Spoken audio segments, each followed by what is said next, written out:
Bishnupur District ki Loktak Police Station manung chana leiba Kukiman Village amadi Lamdan Kuki Village da saramba illegal oiba bunker manga security ki apunba combined team amana thugaiduna manghankhre hairi. Ing kumza lising ani kunmari ki October thada Manipur da African swine flu laichatna maram oiraga ok kaya ama sikhiba aduga mari leinana Manipur lengakna Bharat Sarkar da lupa crore kontra compensation pibinaba haijar khaba matungda Bharat lengakna compensation pinaba lupa crore amagi senfam approve tawrakre haina Veterinary and Animal Husbandry Services ki Secretary Michael Achomna fongdokre. Wafam asi sanjen thongda leiba veterinary complex da nongmagi oiba classical swine fever awareness program saruk yaba lakpada fongdokhibani.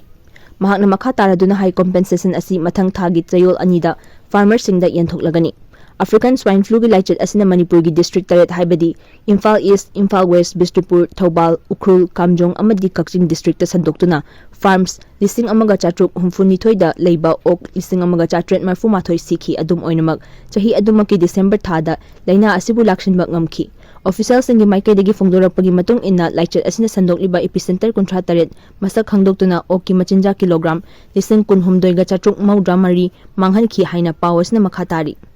Malem gi lungs ni haina riba Amazon umang koktoktuna land for gi highway semgat amli haina agency gi paw amana khanghalakli.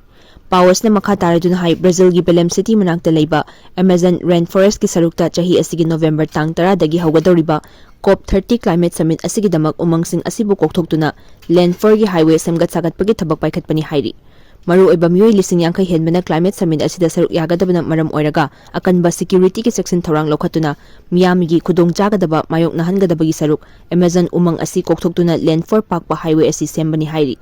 Nakalamaromda umang asida tangjaduna imung manung puramba miyoi kayada awaba mayok nahanbada natana umang asida leiramba sa uche kayagi natural habitat su sokhale amadi malemgi khwaidiki chawba umang asina nungshita yawba carbon chupsilambagi changsu hantharakpana maram oiraga global warming gi achawa maram amasu oiri hairi. Tungdasu tongan-tonganba project singda umang asibu sijinnadaba yadre haiduna makhatana kokthoklakpagi thabak chatharakhidra haibasi achawa wahang ama oirakli. Myanmarda World Food Program Kakhibadagi hauzik anti-cop pro-democratic rebelsing landmayok na bawagadawri Chinjak leitabana maram oiraga. April thadagi Myanmar gi tangai fadaba miyoi lising kuntra mga khaknatana atay prajasingi World Food Program makhada pirakpa Chinjak fanglaroi. Miyoi million tara mga henbagi chaningai Chinjak leiraroi. UN Food Program kat tawkhiba asna maram oiraga Myanmar gi miyoi lakh tara henbada UN na piramba Chinjak piba leplagani. Myanmar gi World Food Program gi annual budget 60 million USD ni hauzik pesa puthokpinaba thoraktre.